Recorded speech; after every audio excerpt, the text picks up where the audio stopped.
I grew up in a hunting and fishing family. I was very close with my dad, and I knew I wanted that. As soon as Zach could keep up, he was with me. He couldn't go far and he couldn't go fast, but as soon as he could go, he was out there with me. It was just a natural part of life, and there wasn't a week went by that we didn't get out. We fished in the summer and we hunted in the winter, and to this day, it's the same. On the breaks of the Columbia, which is where I was born, there's a back road. He stopped there one day to do a short chukar hunt, and it was worse conditions than what we were hunting in this week. It was like 6 inches, 8 inches of snow, 30-mile-an-hour wind. He said, "You stay in the truck." I remember him walking away with his long hair, and like the snow was sweeping behind him. It was like a scene from Empire Strikes Back or something. And I remember thinking, that is the dumbest thing to do. I was like a 6-year-old. I was like, that looks really dumb. I'm never gonna do that for fun. He can do that, fine. I'll be in here with the truck on and listen to the radio, but I'm never doing that. I'm never going with him. So I think about that and I chuckle of all the times that we've been out in miserable conditions since then, and think about the little voice in my head saying, I'm never gonna do that.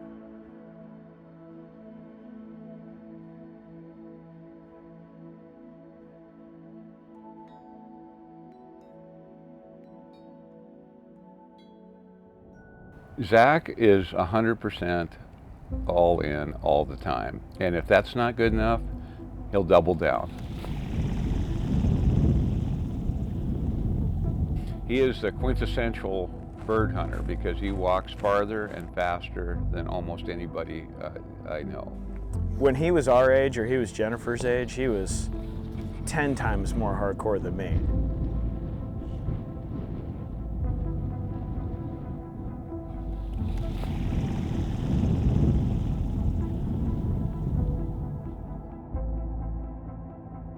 The first time I laid eyes on Hell's Canyon, I fell in love with it. Throughout my life, I've thought it was the most beautiful place I'd ever been. All chukar habitat is scenic and dramatic and beautiful, but Hell's Canyon is a special level of dramatic, beautiful landscape.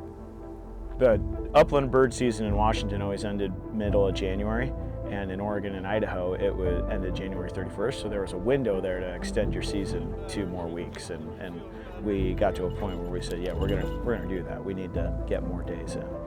And he's always been a data-driven guy, and working for the Washington Department of Fish and Wildlife, he had contacts and networks in Idaho Fish and Game and Oregon Fish and Game, and he asked them, you know, where's the highest density of bird populations?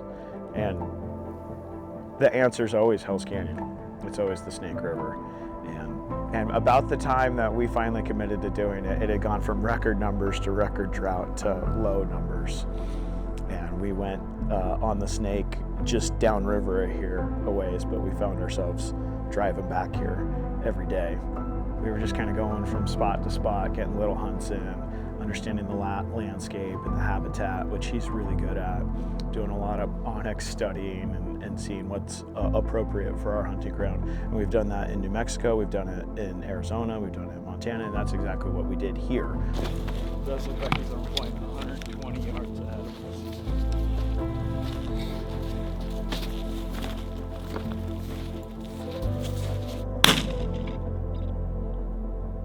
And so that's really fun to watch. He handled those really well. He did, yeah. Honestly, the birds, even though that's what drew my eye to come down here, was the big bird numbers in the early 2000s. Family first, dog second, landscape third. Bird numbers, nice to have lots of birds, but it's not the main focus for me.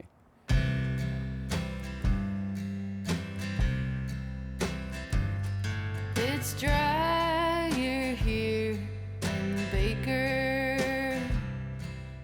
My wife was offered a job teaching at the school. My brother was already here as a teacher, so we had some family ingrained, and she came to me and said, well, what do you think about making this move?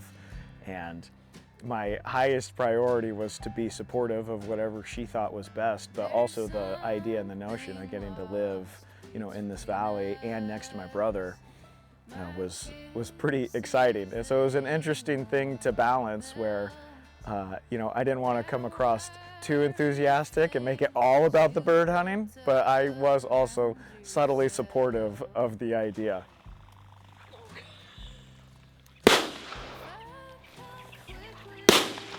What caused us to fall in love with it was the diversity of landscape, how you could be in the forest or in the sagebrush and a 10-minute difference, and there's these beautiful river bottoms, and it was so picturesque of all the places that we've been on bird hunting trips. We always say that this is the most scenic, with the Snow Peak Mountains in the background and the rivers and creeks in the lowlands. And that's what drew us here, but that was 15 years ago. And so now what makes the area special is that, I can look in any direction of this valley and there's a specific memory or memories that, on that hill. Well, you have names for the hills out here that have nothing to do with geographic area. It's that one time that I slipped and broke my gun, or that one time that the 2-track that we got stuck on the second time.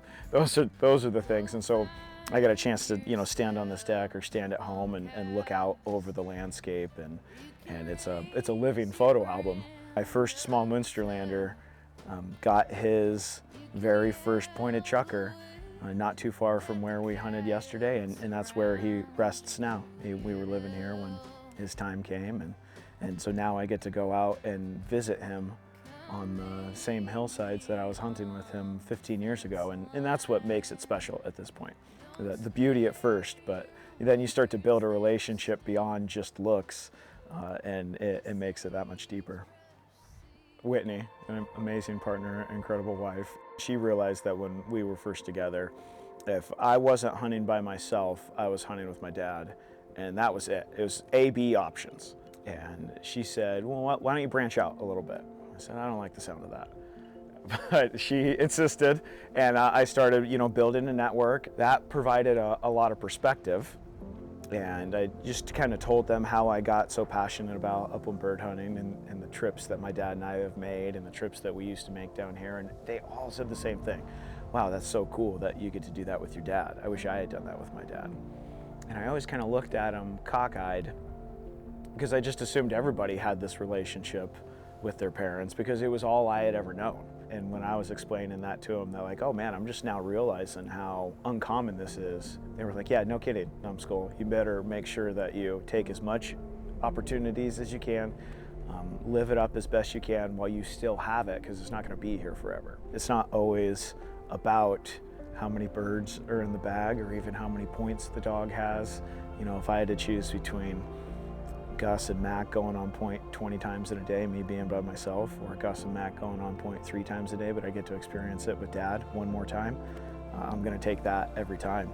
And this week really reminded me of that, and having an opportunity to catch so much of this on film and get pictures of it that will live in eternity, that we'll get to experience 25 years from now, hopefully. We'll get to look at this film or look at these pictures and think about all the incredible journeys that we went on, all the incredible adventures, and how lucky we were that we got to do it together, because not everyone gets to have that kind of relationship with one of their parents. I'm really fortunate.